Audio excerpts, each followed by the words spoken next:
Hello everybody. So today I'm going to be explaining what the different diesel emission standards are and what they're doing to our current diesel engines. And I'm going to be showing you where they would be and what they would be doing on this older diesel right here, as I do not have a newer diesel available to me at this time. And second, one of the first things that the Environmental Protection Agency has started to put into our newer diesel trucks is called the exhaust gas recirculation. And what this is doing is it is taking some of the exiting gases and it's recirculating it to what they say get the engine run better by allowing it to burn less fuel and make it easier on the engine so it doesn't burn as hot. So I'm going to go ahead and show you where it would be on this older 2002 Ford F-250. Now this EGR system didn't exactly and fully come into effect until 2003, as that is when they started to implement it, and that is when the law was regulated, and that's when they wanted the EGR systems to be put on these engines. So underneath the hood here, you got your standard V8 Power Stroke. Then on these newer 2002s, the EPA also wanted diesel owners to have something called an air intake heater for better fuel efficiency as well when starting. So that on my truck is right here. Now back to that exhaust gas circulation. Well, that would be put in exactly right about here if this was a newer truck, and it would go into the engine right here. And why it has been messing up our trucks is some of the engine manufacturers have been having issues with the carbon buildup, and it is clogging the cooler part of the exhaust gas recirculation, EGR, and it is forcing coolant to go into the engine, which is very, very bad.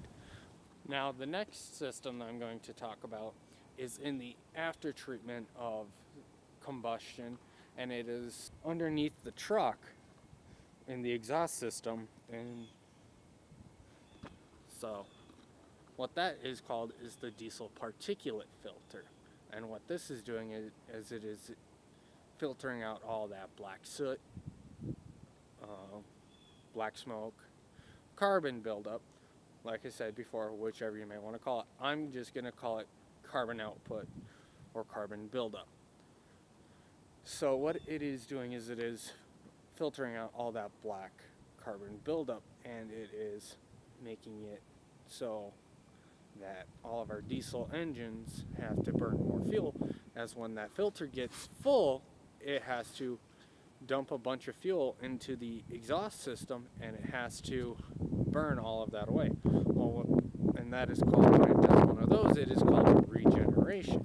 Well, what the regeneration does is it'll rev the engine up to about 2,500 RPMs, and it'll just start dumping a bunch of fuel right into the exhaust system just to get it up to about 2,500 degrees to allow it to burn off all this carbon buildup. Now this diesel particulate filter was not implemented until the year of 2010. Where this diesel particulate filter would be on a newer truck is just right behind the engine. As you can see right there, that is my oil pan. So where this is located is approximately right in this area, just right after the downpipe. So this is where the exhaust pipe is coming from the downpipe off the turbo, and it is coming right along this way. As you can see, there's my transfer case or transmission, one of the two. So it is going to be right next to it on these newer 2010 and up trucks. So that is where it will be. Now the next system is called the Selective Catalyst Reduction System, SCR, and what it is meant for is to convert different harmful exhaust gases into basically and essentially a water vapor. It needs another fluid called diesel exhaust fluid, and that stuff is not cheap. It's about $5 a gallon, but it lasts you up to 2,000 miles. So you have to fill it every 2,000 miles, but diesel exhaust fluid is usually about 5 to 10 gallons. Multiply that by about 5 and you're about $50 plus a fuel stop usually. So whenever you have to fill both a fuel tank and your diesel exhaust fluid, you're usually about $100, $110 just for fuel stuff and exhaust things. So that's another issue that why we need to get rid of these diesel regulations on emissions.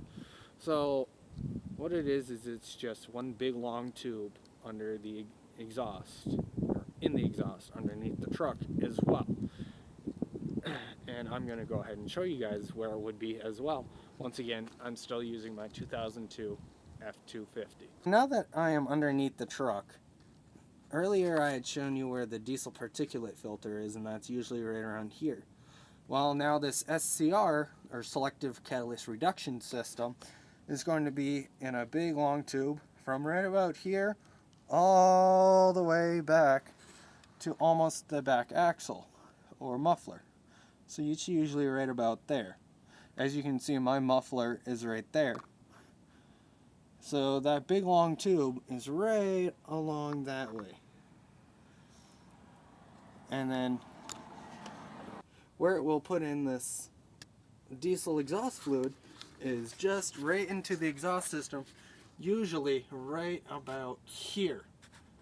And that is where it will be injected to be turned in to turn the exhaust into a water vapor in this whole entire tube looking thing.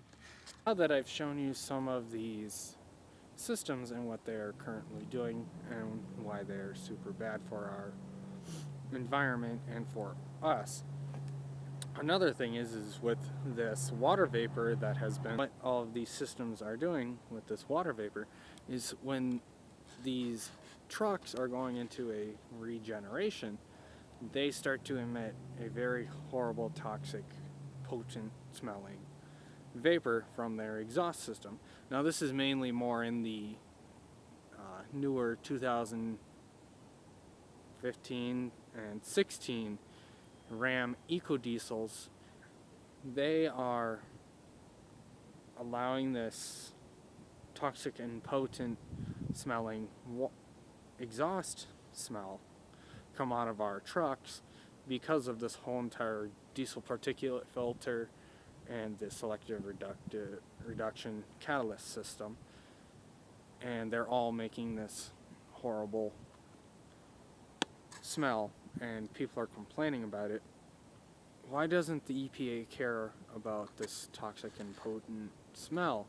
Because some people are, just because few people are saying that they're getting scratchy eyes, scratchy throat, and some of them actually go to the hospital because they just feel like they're completely sick when they don't know what's going on with them.